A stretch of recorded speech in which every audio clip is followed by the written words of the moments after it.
I need support staff to clear the room. Stand up and walk, now. Hello and welcome to The Watch. My name is Chris Ryan. I'm an editor at TheRinger.com, and joining me on the other line, you can take the boy out of Wind Gap, but you can't take the Wind Gap out of the boy. It's Andy Greenwald. Can you take the teeth out of the boy? Is that where you were going? Somebody read a recap. Shh, no spoilers. No spoilers. What's up, Christmas chilies? Listen, man, I ate a lot of chilies. Greenwald called me on Sunday. This is the new normal. So Andy and I live probably 15 minutes away from each other. We see each other twice a week. We are in constant text message communication.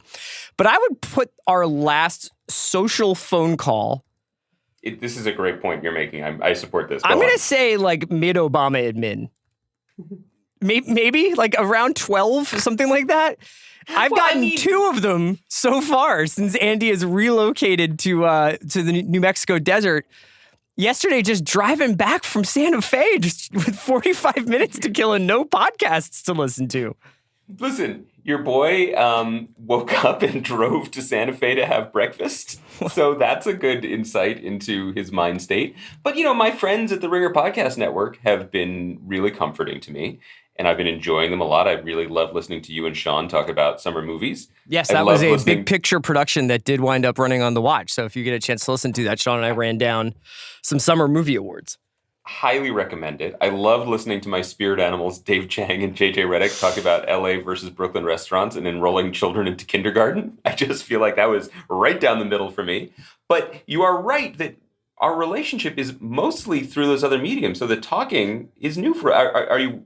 Did it go well for you? Were you okay with it? Oh, yeah, for sure. I've actually always been kind of a phone guy. It's true. But I think that over the last couple of years, my attention span is kind of shrinking. So sometimes I'm like, now I'm on the phone and I kind of want to get off. I do that to my mom all the time. I feel terrible. Listen, I think the most important takeaway from this conversation is that I called you theoretically to tell you some news that I wanted to share with you, only to be reminded that I had texted you the news 12 hours previously. That's right. So that's what the chilies are doing to my head right now. I want to report back to our listeners that, yes, I was in search of a roast leg of lamb burrito, which I discovered and ingested, and it was the right move for a powerful Sunday. Leg of lamb burrito. Yeah, man. But I failed in my other mission to Santa Fe, which was to locate and secure American treasure Gene Hackman and to bring him back to the screen. Because I feel like this is an underreported aspect of cultural life in America, that one of the greatest actors of all time appeared in Welcome to Mooseport or Moosewood or whatever with Ray Romano like 13 years ago, and then just deuced out of the profession. And not because he was unwell or couldn't do it anymore, but because he just wanted to retire to Santa Fe to live in the sunshine and maybe write mystery novels. And if you've seen pictures of him recently, he looks great. Santa Fe it's long been a kind of welcome refuge for our aging thespians. Like Sam Shepard lived there for a while, I think. Did he really? Yeah. Well, it's a great place for it. Hackman is 88 years young, by the way, and he looks great. And, I kind of wish... Look, this is neither here nor there. We're obviously going to talk about a lot of TV. We're going to talk about the True Detective trailer. We're going to talk about Lodge. We're going to talk about the Sharp Objects Castle finale. Rock, Sharp Objects.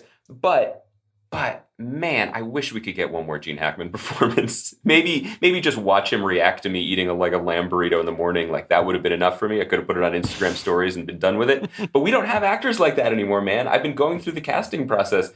I say, get me Gene Hackman. There are no Gene Hackmans. That's really, that would be super annoying if you were just like, I want Hackman. Greenwald, let's start, let's go through it like this. Let's do True Detective trailer, Sharp Objects finale, Castle Rock, and then we can chat a little bit about Lodge. I'm on episode 3. Did you watch 3? I watched 3 and 4 airs tonight, right? We're recording this on Monday. I thought 4 was on Sundays. Or did they put it on with Better Call Saul on Mondays? Yeah, it's with Saul. It's a Monday night show. Oh, okay.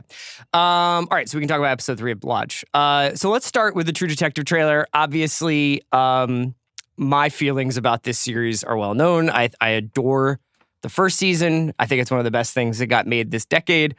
I was probably one of the more vocal defenders of season 2. But sometimes you just have to dig in and protect the Alamo, even if you get overrun.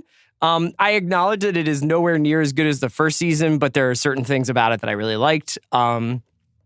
Now, finally, after the ding that the second season took, although I don't think it ever really dipped, it dipped a little bit in ratings, but I still think it was, compared to a lot of television, fairly well watched.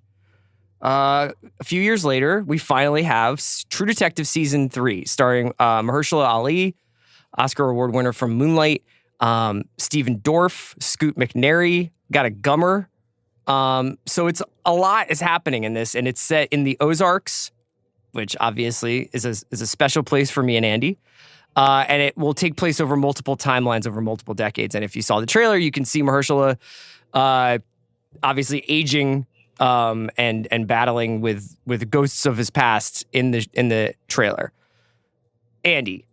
Let me say, with true respect, Nikki the P knows how to cast, right? Yep. You know what I mean? Like, this is a great cast. It's a great trailer. I am very excited for a cop show starring Mahershala Ali. I think he's just one of the most magnetic actors working, and it's very exciting. I think longtime listeners know I do not share your ardor for season 1. It is a take I do not back down from. Today, our friend Zach Barron has a profile of the director of season 1, Cary Fukunaga. It's online. It's in GQ, I guess, on newsstands soon, because Cary directed the entire season of Maniac. My friend Patrick Somerville's show Maniac, which is excited to debut next month on Netflix.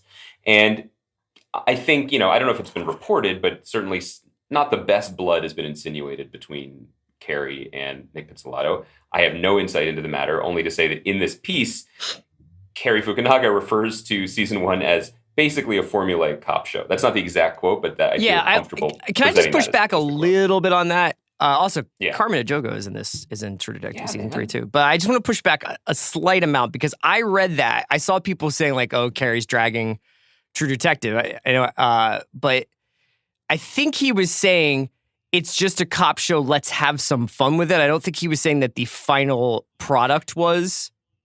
No, but he is referring to the scripts, that he elevated in his own mind with the direction, which I think is true, and I think that's what we were left with in season 2.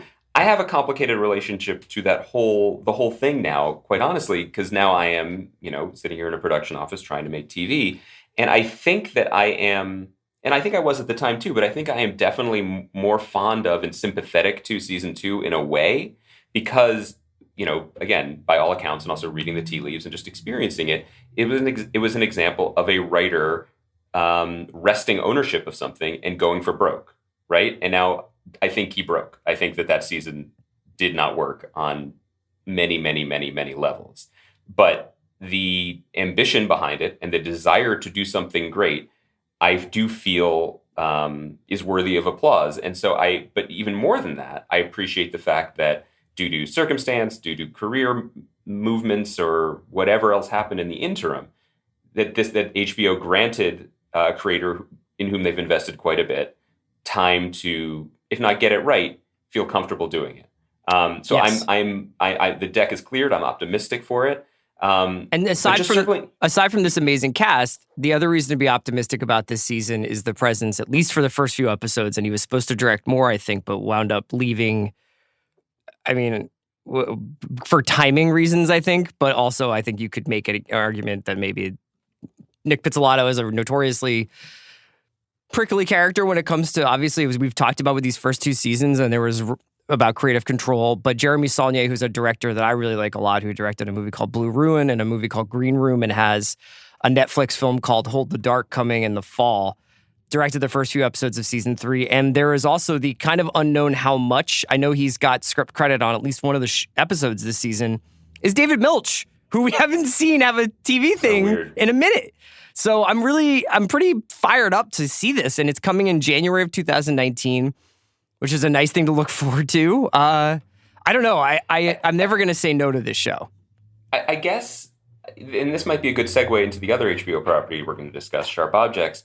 I guess to track my feelings about the show through the seasons, And to go back to Cary Fukunaga's quote, I've actually always enjoyed the show most when it felt comfortable being a cop show, because I don't think there's anything wrong with being a murder mystery show or a cop show. I think that you can enhance it and elevate it in the way you tell the story and in performances and direction and dialogue and, and everything. But I think that for me, the moments of True Detective that worked best, and I got grief for it then, and I'll get it again now, it's fine. But my favorite episode of that first season was the penultimate one, which was basically Woody and McConaughey just working the case. Yeah. And so I agree with you that it's interesting that Saulnier fell off this project. That doesn't worry me so much because he was replaced by Daniel Sackheim, who is a veteran television director with great credits to his name. And honestly, sometimes I think that everyone quote me on this when I become a monster in 5 to 6 months or minutes, depending. But I don't think it's a bad thing when the logistics and reality of making a television show are forced to collide with the ambition of the artiste. I think that the best things come from those collisions. Yeah. So I'm very curious to see what happens with this show. Well, let's talk about Sharp Objects, because I thought that there was an interesting, it wasn't a tension that was at all on the surface or really anything that you would say like, oh, there was trouble behind the scenes with Sharp Objects. Not in the least. But I thought it was really interesting. I read an interview with Gillian Flynn on Vulture this morning after watching the finale last night. And we'll talk about spoilers. So if you haven't gotten a chance to finish Sharp Objects yet and don't want it spoiled, feel free to skip ahead. But last night's episode ended in a way that was a very interesting example of competing creative viewpoints of a show. So Gillian Flynn, with no shade, they ask her about the twist ending. And the twist ending is essentially that, Patricia Clarkson's matriarch figure, Adora, has been put in prison for poisoning her children, Munchausen by proxy syndrome. And what is that? And why are we all expected to know what that is? They explain it pretty significantly in the show. It's basically like when you make people sick because you want to take care of them. Phantom Thread. What's that? Phantom Thread alert. Yeah. And so she goes to prison and she's convicted of killing the two girls whose murders are the sort of central mystery of the show in the beginning. But then, and Amy Adams' Camille takes her sister Amma to St. Louis with her and live happily ever after. And then the last couple of minutes, it seems like something's off with Amma and her friend May. And then at the very last shot of the episode, we find out that it's in fact Amma who killed the girls and has killed her new friend May, and frankly torn their teeth out to make a ivory floor in her dollhouse. And then in a Marvel-esque credit sequence, we see Amma killing those girls, and then we see her as the woman in white, who is this sort of mythical figure in the show of appearing out of the woods and luring kids to her and killing them. And they asked Gillian Flynn about the specific handling of the scene and the reveal, and she was like, that's a Jean-Marc question, in reference to Jean-Marc Vallée. And I thought that was very telling, even if it wasn't supposed to be, because it's just like, there's so many cooks in the kitchen on these things. This is a Gillian Flynn novel. She worked on the screenplay, but Marty Noxon was the showrunner, and they collaborated on the final teleplay. And Jean-Marc Vallée directed every episode. And he's got a lot of quan right now from HBO after Big Little Lies. So you've got these different things, and Jean-Marc in the post-show kind of chat was like, yeah, like that was really cool. You're like, what? He was very into that. And I thought for a show that was as meditative as Sharp Objects was, almost to a fault, where it's like almost wallowing in the consequences and wallowing in the aftermaths of traumatic events, to have it be Sixth Sensed at the end, I didn't care one way or the other, but it just didn't feel consistent with the rest of the show.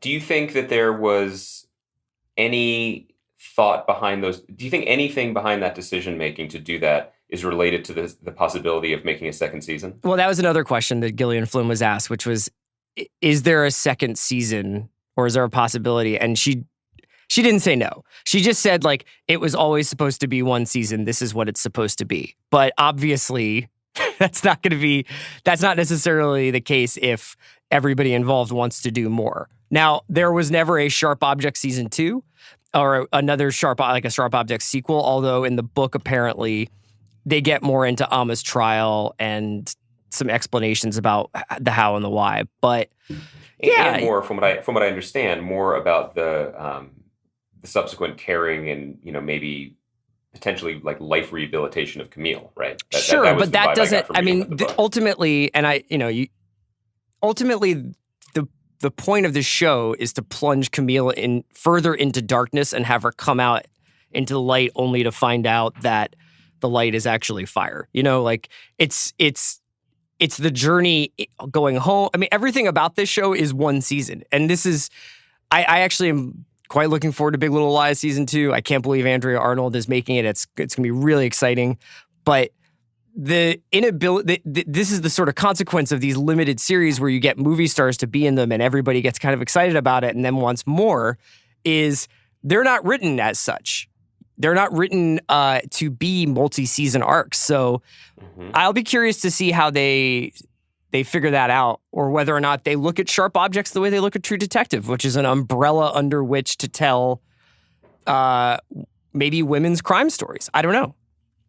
Yeah, it's all interesting to me. And, I'm not going to come back on the mic and pretend that I re-embraced the show or enjoyed it or even watched the bulk of it. I was out. I remain out for the aesthetic reasons that we laid out before. But I have to say I am impressed from revisiting it for the very end and seeing how it affected people and people enjoyed it, by the way that, again, regardless of Jean-Marc Vallée's decision-making at the end, they did go ahead and make a show that, from what I can gather, is true to Gillian Flynn's rather subversive points about how we overlook female agency, female capacity for violence, and what actually could be going on in the minds of daughters and mothers, as opposed to just being daughters and mothers.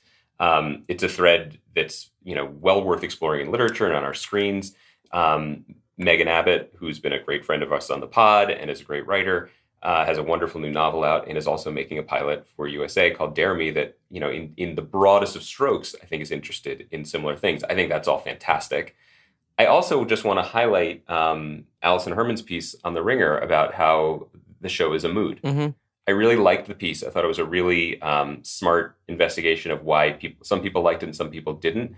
I think I thought it had a very smart perspective on why this might be a show that actually would have benefited from binging, as opposed to the way that HBO rolled it out, which is a way that you and I, Chris, usually prefer.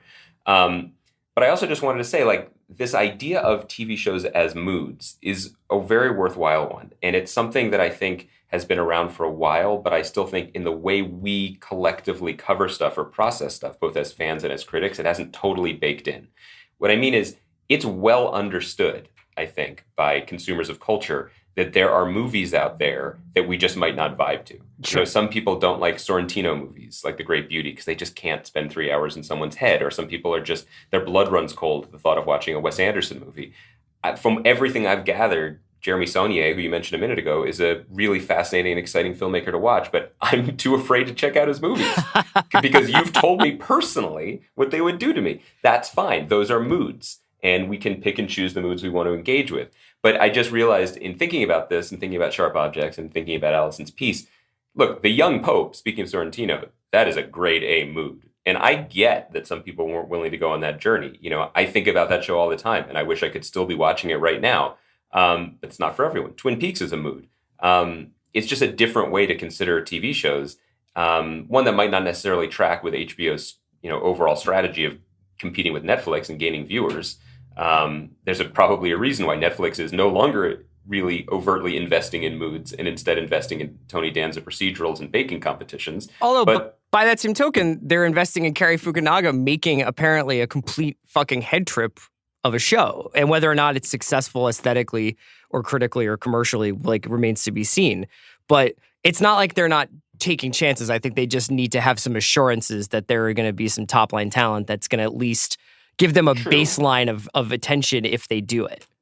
True, but I have to say also, again, without any knowledge of the people in the rooms when they make these decisions, but when the property of Maniac became available, it was loosely adapted from a European format. Cary Fukunaga attaches, anonymous content attaches, Emma Stone and Jonah Hill attach without any script. This is before Patrick got involved. There was no sense of what it would be. They went around, they pitched it. I wonder if they were pitching it now in going into fourth Q 2018, would Netflix outbid everyone else or would they not? I don't know. They certainly have the money, but I wonder if their strategy has shifted in the intervening years, which doesn't mean they're not supportive of the show. I think it's going to be dope, but it's an interesting thought experiment. Let me go back to the mood thing for a second, because I think that I mean, I obviously loved Allison's piece, and I thought that the finale was a pretty good example of what she's talking about. This is an episode that has a lot of information to convey and a lot of actually a lot of plot to get through. I mean, you have to have, Camille has to go home. She has to save Amma. They have to arrest Adora. There has to be some sort of resolution with that. There has to be resolution with Camille's relationship with the Chris Messina character, Richard. But I would say, at least feel-wise, I mean, if you actually broke down the running time, I'm not sure what this would come out to, but I would say most of the episode is Amy Adams dry heaving and Matt Craven smoking in the heat. And that's how you make a mood. That's how you make a mood show, is when you're just like, I just really like the look of Matt Craven standing against this bush smoking and sweating. And I really like the look of Amy Adams writhing in this bathtub, and that's a choice you make because it creates this vibe. But then when you have to slam a ton of plot and also this, albeit somewhat broadcast by the fact that they had kind of tied up the show with 20 minutes to go, and you're like, well, there's got to be something else. Well, if you do that, then it's like, oh, well, can you communicate plot effectively while still having mood? That's the thing that I think is the hardest part. Well, let's take that same point to the next logical step, which is the shows that we're describing as moods are director-driven shows. Twin Peaks is David Lynch. Young Pope is Sorrentino. This is, going back to when we first started talking about this a few minutes ago, you were talking about Jean-Marc Vallée's choices of how to communicate crucial information at the end of the show. You mentioned his Quan. It was in full effect when the making of the show. The things that he does, the cutaways, the sort of stitches in time, his trademark shots that have been there going back to Dallas Buyers Club were so dominant in this that it personally took me out of it. The question is for TV, which has generally historically been a writer's-driven medium, can a writer-driven show be a mood or not? And I think that's kind of what we're getting at when you talk about just the delivery of plot, which is the writer's job and is what TV used to do primarily, versus everything else around it. Yeah, for sure. All right, let's take a quick break to hear from our sponsors, and then we're going to come back and we're going to talk about Castle Rock and Lodge 49, which have their own moods to work with. Today's episode of The Watch is brought to you by ADT. ADT can design and install a smart home just for you, backed by 24/7 protection. Explore the vast number of things you can do with your secure smart home. Like, you can have doorman service, which is an ADT automation that unlocks the door for packages, friends, or your kids. Or you can have turn down service, an ADT automation that arms your system, locks your doors, and turns down your lights and thermostat. Or even their worry-free getaway service, which lets you arm your system, lock up, and set lighting schedules before you go on vacation. All controlled from the ADT app or the sound of your voice and backed by 24/7 protection. And don't worry about installing and configuring your system. ADT will DIFY it, do it for you. Just visit ADT.com/smart to learn more about how ADT can design and install a secure smart home just for you. All right, man. Let's talk a little Castle Rock. It's the Hulu show based on loosely based on the Stephen King universe. That Andy and I watched a couple episodes, talked about a couple weeks ago. I think the first two. And then we hadn't really touched on it in a while, but this 7th episode, The Queen, kind of lit up the internet for a day and a half last week, which is quite impressive when you consider what the internet's like. That's considerable. Yeah. It's pretty much a showcase episode for Sissy SpaceX character. And I kind of wanted to see how you were feeling about this, because I think that it was clearly positioned as like this marquee episode. And you probably knew that going into it, didn't you? Like that this was what you were supposed to think about it. So did the expectations of it change how you were feeling about it? Probably. I think it would be unfair to suggest otherwise.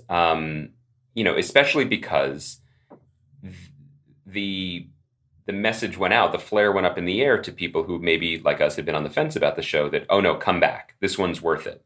And to me, that raises a larger question that I'd love to talk about once we're done talking about the specifics of the episode, which is, in this streaming, highly serialized era, can album-oriented series or a serialized series still have a hit single?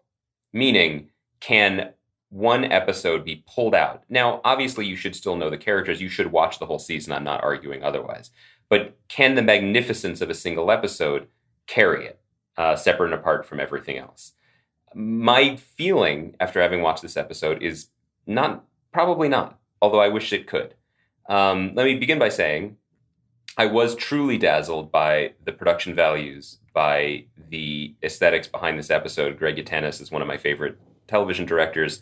He directed the bulk of the episodes of Banshee, a show I dearly loved, and of every episode of Quarry, one of the best new series of the last few years, and a show that I am still frustrated over the way it was treated by Cinemax. It should still be going. The delicacy with which he told this story visually and the confidence with which he did it was truly impressive. Equally impressive is Sissy Spacek's performance. We should maybe just pause to say, like, what a treat in 2018 to see such a legendary actress just still bringing the high heat. Mm-hmm. And I'm excited to see her on Sam's new show, Homecoming. I'm thrilled that she's finding stuff to sink her teeth into. She's great in this episode. Scott Glenn is great in this episode too. But I have to say that as someone who is not invested in the emotional stakes of this show, I was only able to admire it from a technical perspective, which is a shame. Because I think TV and all visual medium work best when everything is in concert. I admired this episode, The Queen, but I was almost unmoved by it, which was not how I wanted to feel or how I expected to feel. I felt about this episode the way I feel about a lot of Stephen King stuff, which is that it sounds great, and I get pretty into it going in the first sort of opening movements.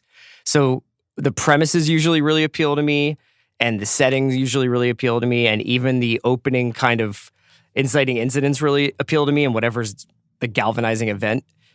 But as you get deeper and deeper into it, and then you're forced to demand an explanation as to what the hell is going on, I find myself pretty let down. Now, for people who don't know, I don't really want to get too far into it because, I don't want to spoil what happens in this episode. But also, I don't know that I can totally explain what happens in this episode, because it's essentially talking about dementia or Alzheimer's as a portal to time travel. And also, it features everything from ghosts to, these kinds of constant style Inception spinning top markers that she's leaving all around to kind of give herself reminders of what happened in certain rooms in her house. And at the end, you're not really sure where or when the show leaves off. And that actually is quite daring, to do such an acrobatic mid-season move. Did you feel that at the end, though? I thought that for all my complaints about it, I thought that it landed the punch, meaning throughout the episode, every time we see a chess piece, that's both Sissy Spacek's character and the audience's way of understanding that this isn't really happening now. This is the past. And for almost every time that happens, we're glad and grateful for it, because we're seeing, unpleasant memories related to her now deceased husband and his treatment of their child and so on and so forth. At the very end, when Scott Glenn appears, despite having died moments earlier by her hand, it's a beautiful moment to leave us on, and we understand the emotional connection between them. And then we pull back, and the gut punch is, oh, this isn't right. But I mean, I guess in the sense that everything feels real to her. So it's just, if she's able to do this, quote unquote, able to do this, does that necessarily prevent her from doing it again or whatever?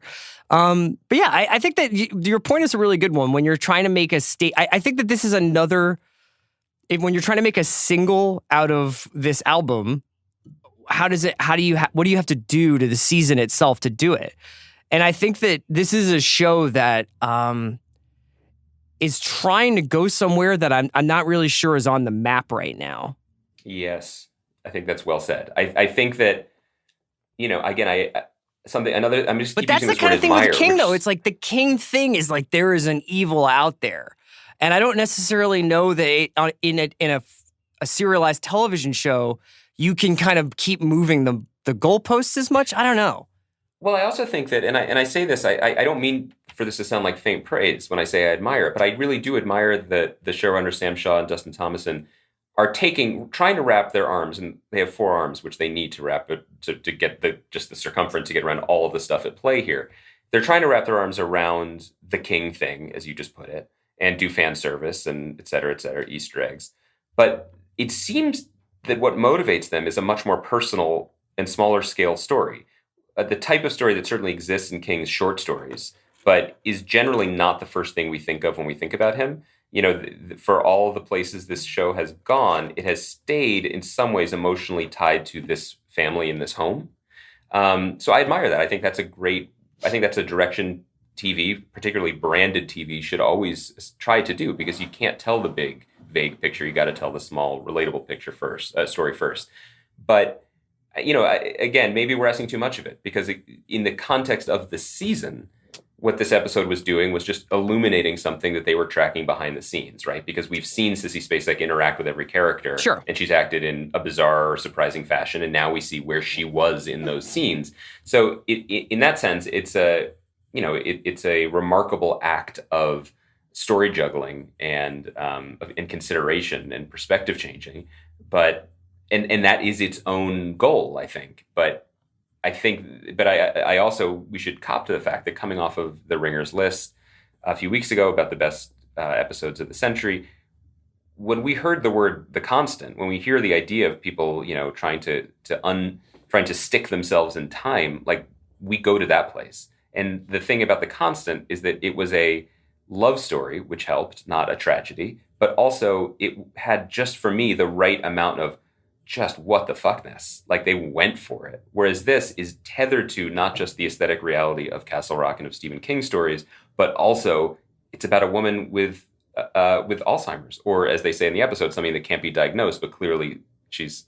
She's like, why don't we just call it that? And yeah, right. And that's not a fun place to live. But then again, this is in no way a fun show. Yeah, of course. There's a dog in a suitcase, man. So why don't we talk a little bit about Lodge before we get out of here? I would like to, because, keep it. These are all, you were right to say, these are all moods, but this is a mood I'm happy to be in. And that still goes a long way. This is a show that is proud to amble when other shows like Ozark, for example, like to sprint. That alone makes it worthy of our attention and makes me like it. But I got to say, even watching this episode, there are moments when I'm like, is this just frittering away into nothingness? Are we all just licking the marijuana-laced lollipop together? And then it surprises me. Then suddenly it snaps back into focus, and you realize that Jim Gavin and there are many producers, and and Peter Rocco's the showrunner.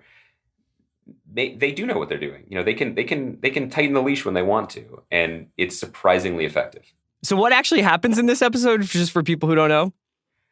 I mean, when you say it out loud, you sound like a crazy person. Liz, who's played really well by Sonia Cassidy, gets stoned on a THC lollipop and eats a burrito in church, and gets convinced to have a memorial service for their dead father who died in the ocean a year ago and his body never washed up. And she agrees to do it basically in order to steal the money from the collection plate, I think. And then Dud gets a temp job, and then the lonely woman who's running him at the temp job, as they fire everyone from the town business, clings to him and asks him to come help clean her pool, and he fishes a dead rat out of the tank, and then she hugs him, and then the rat comes back to life, and he gets a boner, and then he claims at the ceremony that he's an alchemist and no one's really dead. Also, he crashes into a Murphy bed. He crashes into a Murphy bed and into a secret chamber. Yeah. Like a mausoleum. Yeah, that's part of it's part of the like a suite at the links. Also, my dudes, don't forget about the lady who gets a migraine. That also happens. I mean, look, this is. I love the way this show is so low stakes that you all think I'm crazy or just been licking a lollipop myself, but it's low stakes in a way that I really appreciate because they're just kicking around talking about stuff, drinking beer out of pewter mugs, but they're also talking about the nature of life and time and regret and family and loneliness. And, it's charming. It's weird. It's like there's low-key mystery box stuff in this show, but it seriously makes togetherness seem like Breaking Bad in terms of its like the intensity level. Totally. I guess what I want to say about it though, and this is almost a useless comment, but I wish this show didn't feel set up to fail. And what I mean by that is, yes, it's low stakes. Yes, it's charming. There aren't really any big stars in it yet. Wyatt Russell is not yet a big star, although we both think he will be. But it needs to be in California. That's the vibe of the show. But they filmed in Atlanta for tax breaks. It's on AMC. AMC, pushed the whole thing out on their over-the-top service. The vibe does not seem to be hugely supportive of it, and the ratings seem to bear that out. And it's a bummer to me because I wish a show like this had been given a budget that maybe a more ambitious IP-based show could have merited to see that this can work on a larger scale. Do you know what I mean? Mm-hmm. I guess what I'm trying to criticize is the way we're talking about the show, because it already almost feels like a beloved lost cult favorite. And I think it deserves more than that. Nobody wants to be the cult favorite that's forgotten. Nobody wants that. I mean, there are worse things to be than Terriers, because I still talk about it every chance I get, but Terriers should have had 7 years. I feel pre-bummed, if that's a thing to say. Yeah, I'll be curious to see how far this show takes the mysticism that's kind of baked into it.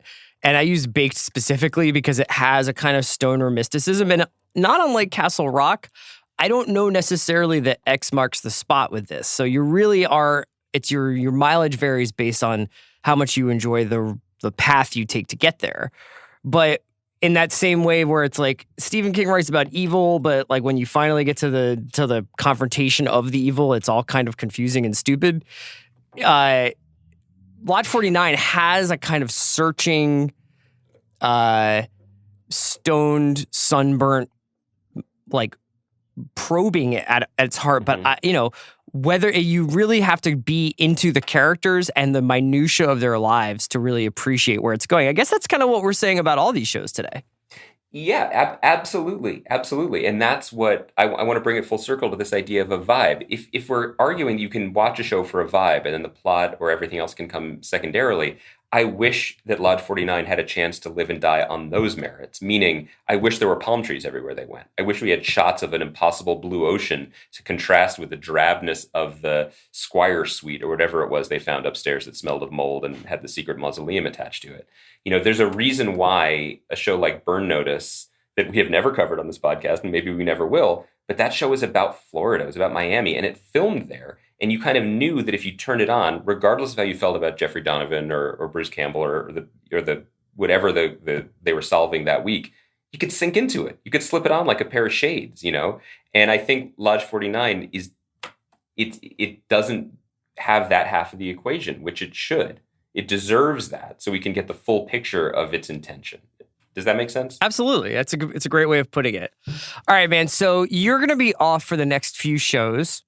Yes, like this is crazy for people who are interested in the way these things go. Like we're 48 hours away from the Tech Scout. Do you know about that, Chris? No, you tell me. That's we get a bus, and then everyone involved in the production, including all the network and studio executives who I'm sure have better things to do than listen to me podcast, get on a bus and we drive to every location and we talk about it. It takes like 12 hours. And then the cast is getting here on Thursday. And I know there's only been one announced cast member, but we've got some others, I promise. And they're really cool. And I'm very excited about it. Gene Hackman! I'm working on it. I got another drive planned. I know he loves lamb burritos. Yeah. We're going to do a table read and hear the words. And then the week of September 10th, we're going to start filming this thing. So I can't join you twice a week, I hope you'll still consider me a part of the family. We'll Chris. have it's just going to be a little while. Nobody needs to tear up over it. And if you asked me what a tech scout was, I thought it would be like a guy watching like a Latvian basketball game with an iPad. But that's why I'm here and you're there. We've got probably, I'm going to try, we have a special show on Thursday because we have a great band called the Altons coming in to play, much like Rolling Blackouts Coastal Fever did a few months back. And then we'll probably I will grab somebody and do some Ozark preview on Thursday. And then we're off Monday and I'm out next Thursday. So no shows next week, probably unless we pre-record something. And then we'll have like a bunch of special guests and Andy will call in from time to time when he can. And then Andy will be back in the fall. Yeah, I mean, there may be low moments on set where I just bring this microphone and I just ask people to comment on Ozark S2 or whatever else the issues of the day are. But I'm your boy in the field. I'm not going anywhere. Thanks everybody for listening, and thank you for holding it down. Oh, my pleasure, man. Do you mind if I call you again on the phone in the next few weeks, or is you can call me this afternoon if you want. Are you sure I wasn't like a very public shot across the bow there? No, not at all.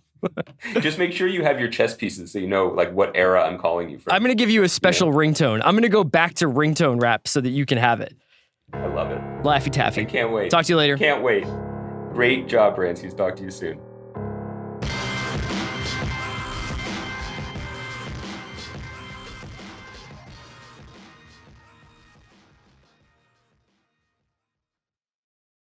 Today's episode of The Watch was brought to you by ADT. ADT can design and install a smart home just for you, backed by 24/7 protection with features such as doorman service, which is an ADT automation that unlocks the door for packages, friends, or your kids, or turn down service, an ADT automation that arms your system, locks your doors, and turns down your lights and thermostat.